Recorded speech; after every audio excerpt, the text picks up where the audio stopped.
What if I told you that Iran has over 1,500 miles of coastline, yet none of it looks like the beachside cities you'd expect? No shimmering skylines, no luxury resorts, no signs of coastal boom. Sounds impossible, right? But before we unravel why one of the most strategically placed nations on Earth has kept its coastlines nearly untouched, hit that subscribe button, because today we're diving into one of geography's most baffling mysteries.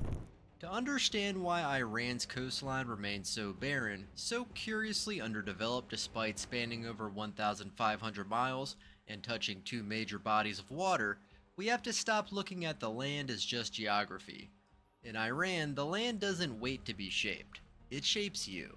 It doesn't just stand there, it pushes back. Begin in the north, where Iran kisses the Caspian Sea. From a distance, it may seem like prime real estate, a glittering body of water lined by a narrow stretch of shoreline. But that's the illusion. That coastal ribbon is a thin veneer. Almost immediately, the Alborz Mountains rise like an impenetrable wall, towering, jagged, and completely unforgiving. Some peaks soar above 18,000 feet, forming a natural barrier that seems designed to stop development in its tracks. The transition from sea to summit is abrupt and hostile. There's no gentle sprawl, no welcoming plain, just the beach and then rock. What little land exists between water and mountain is waterlogged, fragile, and prone to disaster. The groundwater sits high. Soil is loose and unstable. Heavy structures don't rise, they sink. Roads buckle. Airports crumble. Homes flood. Any attempt to build vertically here invites a battle against a soggy foundation and astronomical engineering costs. Entire blueprints vanish beneath the weight of risk and mud. You don't just need money to build here, you need defiance. Move south to the Persian Gulf. The terrain opens up, but the hostility doesn't ease. Instead of mountains and floods, you face heat. The kind of heat that crushes ambition. Temperatures easily pass 110 Fahrenheit in summer. The air feels like a furnace blast. There's no shade and no respite. Water, the one element that could breathe life into this coast, is scarce. Rivers are few and shrinking. Rain rarely comes. If you want water, you have to drag it from the sea and force it through an expensive desalination process. That's a solution only petro giants like the UAE and Saudi Arabia can afford on a massive scale. For Iran, it means every drop of fresh water on the southern coast is a struggle. Yet despite all these challenges, Iran has built coastal cities. Bandar Abbas, Bushehr, Chabahar. So why don't they thrive like Dubai or Doha? Why do they feel like outposts instead of magnets? Because these aren't cities in a traditional sense. They're instruments. They don't invite you to live. They demand you to work. These ports are optimized for trade, nothing more. Cranes dominate the skyline. Stacks of containers tower like cold steel monuments. The soundtrack is engines, not waves. There are no buzzing markets by the beach, no glowing nightlife, no sense of leisure or wonder. The cities function, but they don't breathe. Walk through Bandar Abbas and you'll see transit hubs, loading bays, cargo yards, but not playgrounds, not promenades, not even the kind of chaotic charm that makes a working class harbor town. These places are built to move goods, not nurture communities. The people who live there often aren't there by choice. They're there to load, to haul, to endure. These aren't destinations, they're logistical checkpoints. No one travels here to dream. They come to get through. To understand why this didn't change, why Iran never developed a vibrant, thriving coastal culture, you have to look further back. Geography explains the how. History explains the why. Ancient Persia didn't grow by dominating the sea. It expanded inland, through the deserts, over the mountains, along trade routes carved into the earth. It was a land empire defined by camels and caravans, not ships and sails. The Silk Road was Persia's lifeline, not the shoreline. Great cities like Isfahan and Shiraz became jewels of civilization, not because they were near water, but because they were protected from it. The coast, by contrast, was always vulnerable, open, exposed. When European colonial powers began arriving by ship in the 16th and 17th centuries, they didn't just bring trade, they brought invasion. Coastal cities became easy targets. Ports were attacked. Settlements were raised. Persia, lacking a formidable navy, couldn't push back, so it withdrew. The empire doubled down to its inland power. Capitals remained far from the sea. Palaces were built in the mountains and plains. Fortifications surrounded desert towns. The coast became a corridor for imports, but never a heartland. Over generations, that mindset became embedded. Even as technology advanced and threats changed, the instincts remained the same. The coast is where danger lives. Keep your distance. And so, even today, when development is possible, the old reflex persists. The coast remains an afterthought, but the final nail in the coffin isn't just history or heat, it's fear. The kind that runs deep beneath your feet. Iran is one of the most seismically active countries on Earth. The entire southern coast brushes up against dangerous fault lines. Earthquakes here aren't occasional, they're routine. Even moderate tremors can snap pipelines and crack roads. Major quakes bring catastrophe. To build here is to gamble. Every building requires seismic resistance. Foundations must go deeper. Materials must flex. Design must anticipate collapse. That costs money, a lot of money. And for what return? A tourist resort that might get flattened? A luxury hotel that could tilt into ruin after one bad day? Investors look at these odds and shrug. Why risk it? Why roll the dice on a beachfront that could become a beachfront crater? So they walk away. They always have. Iran's coast remains what it has always been. Beautiful, yes, but laced with unease. And now, just as some of the old fears were beginning to soften, a new threat is rewriting the rules. Climate change. It is not waiting for Iran to catch up. It is already rearranging the board. In the north, the Caspian Sea is shrinking. Water levels have dropped dramatically in recent decades, leaving behind dry, cracked beds where fishermen once worked. This isn't just a nuisance, it's a crisis. Entire shorelines are shifting. Ports that once hugged the water now sit inland. Water tables are falling. Plans for development become obsolete before construction even begins. Meanwhile, in the south, the opposite is happening.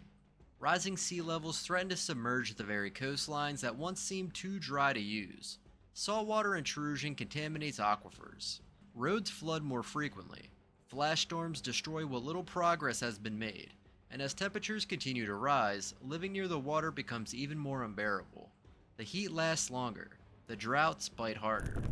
So how do you build a coast that might vanish, melt, or crack apart beneath you? How do you plan a future where nature doesn't negotiate? Even if Iran could somehow bulldoze the rugged terrain, engineer its way through suffocating heat, and brace itself against the tremors of frequent earthquakes, there's still a far more profound obstacle than nature itself: culture. Iran's national psyche has never truly embraced the sea. The soul of Persian identity is anchored not on the coastline, but deep within the heart of the land. Its art, its poetry, and its architectural legacy all turn inward. Persian poets, masters like Hafez, Sadi, and Rumi, rarely spoke of crashing waves or golden sands.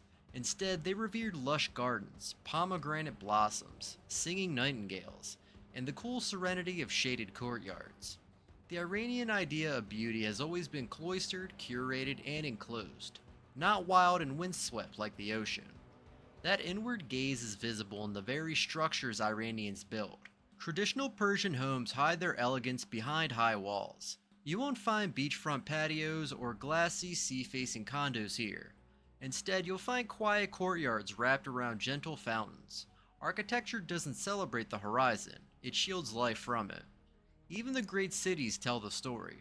Isfahan, once the capital of Persia and still its cultural jewel, lies hundreds of miles from any coast. Its turquoise domes and vast public squares speak not of maritime trade or seafaring might, but of imperial gardens and merchant caravans. Tehran, the modern capital, doesn't overlook the Gulf. It presses itself against the base of the Alborz Mountains. When Iranians dream of escape or peace, they imagine rustic chalets in mountain valleys, not beach villas with crashing waves. The very idea of paradise in the Persian mind has always involved altitude, not ocean. This deep cultural preference quietly shapes policy. Governments build where people want to go, and in Iran, the magnetic pull is inland. That's where generations have made their homes, where history whispers from every brick, and where collective identity is grounded. Seaside development, in contrast, feels foreign, almost disconnected from the country's spirit. Building a thriving coastal region takes far more than just ambition. It demands infrastructure on a massive scale. Roads that reach the remote edges of the country, electricity grids that can power entire neighborhoods, fresh water that must be piped or desalinated, hospitals to serve the sick, schools to raise future generations, and industries to sustain livelihoods. None of these things are cheap, and in Iran, capital is in critically short supply. For over 4 decades, Iran has operated under the weight of intentional sanctions, first over its nuclear ambitions, then over regional proxy conflicts, human rights issues, and political brinkmanship. These sanctions haven't just limited trade. They've severed access to global finance, scared off foreign investors, and stranded countless high-tech partnerships. Iran's ambitions are big, but its wallets are thin. Projects that might take 5 years in a place like Dubai or Doha can stall for decades in Iran. Bureaucracy is slow. Import restrictions choke supply chains, and foreign partners, critical to many modern engineering feats, are often nowhere to be found. In a country where every rial must be stretched, the government is forced to make hard decisions, and those decisions tend to favor the urban heartland. Tehran, with its political clout, gets prioritized. Shiraz, with its cultural gravity, gets funding. Mashhad, a holy city drawing millions of pilgrims, become a top-tier recipient. Coastal towns, by contrast, don't command the same urgency or the same votes. Even when visionary coastal projects are announced, glitzy port upgrades, luxury waterfront hotels, or smart city initiatives, they often die quickly, stuck in early planning stages or lost amid shifting budgets and political crises. Without foreign capital and local enthusiasm, these dreams remain exactly that, dreams. There's one more force shaping Iran's coastlines, and it has nothing to do with culture or cash. It's the cold calculus of defense. Iran's entire southern boundary along the Persian Gulf and its southeastern flank by the Gulf of Oman are exposed, militarily speaking. In a region where rival powers, Saudi Arabia, the UAE, Israel, and the US, maintain heavy naval presences and advanced missile systems, vulnerability is a daily concern. A glittering shoreline of beach resorts and gleaming glass towers might be economically attractive, but to military planners in Tehran, it's a liability. From a security perspective, Iran's coast is a soft underbelly. It's flat, open, and visible. A sudden naval incursion, drone swarm, or cruise missile strike could cause devastation, especially in dense civilian zones. That's why the country has made a different choice. Rather than transforming its shoreline into tourist magnets or financial hubs, Iran has turned most of its coastal land into strategic territory.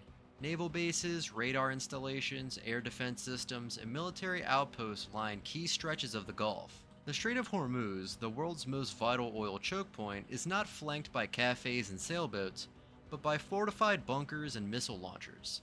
In cities like Bandar Abbas or Jask, strategic imperatives consistently override civilian dreams. While the UAE built the Burj Khalifa and turned its coastline into the beacon of luxury, Iran poured its resources into coastal surveillance networks and war games. One country leaned into visibility, the other into survivability. And in that quiet difference lies the full story. Iran's empty coastline isn't a failure of planning, it's a reflection of deeper forces. A culture that looks to the mountains, a budget constrained by isolation, and a national strategy forged in conflict. Amid Iran's long and often forbidding coastline, one place quietly defies the narrative: Chabahar. Tucked away in the far southeast, near the border with Pakistan, Chabahar is the single coastal location in Iran that seems ready, almost destined for greatness. Unlike the cramped northern shores choked by the Alborz Mountains or the inhospitable arid flatlands of the Persian Gulf, Chabahar sits on a stretch of land that actually invites development. Its deepwater port is naturally protected from storms. Its climate is more forgiving than the suffocating furnace of Iran's southern reaches. International planners, military analysts, and urbanists alike have pointed to Chabahar as a potential game changer, not just for Iran, but for the entire region.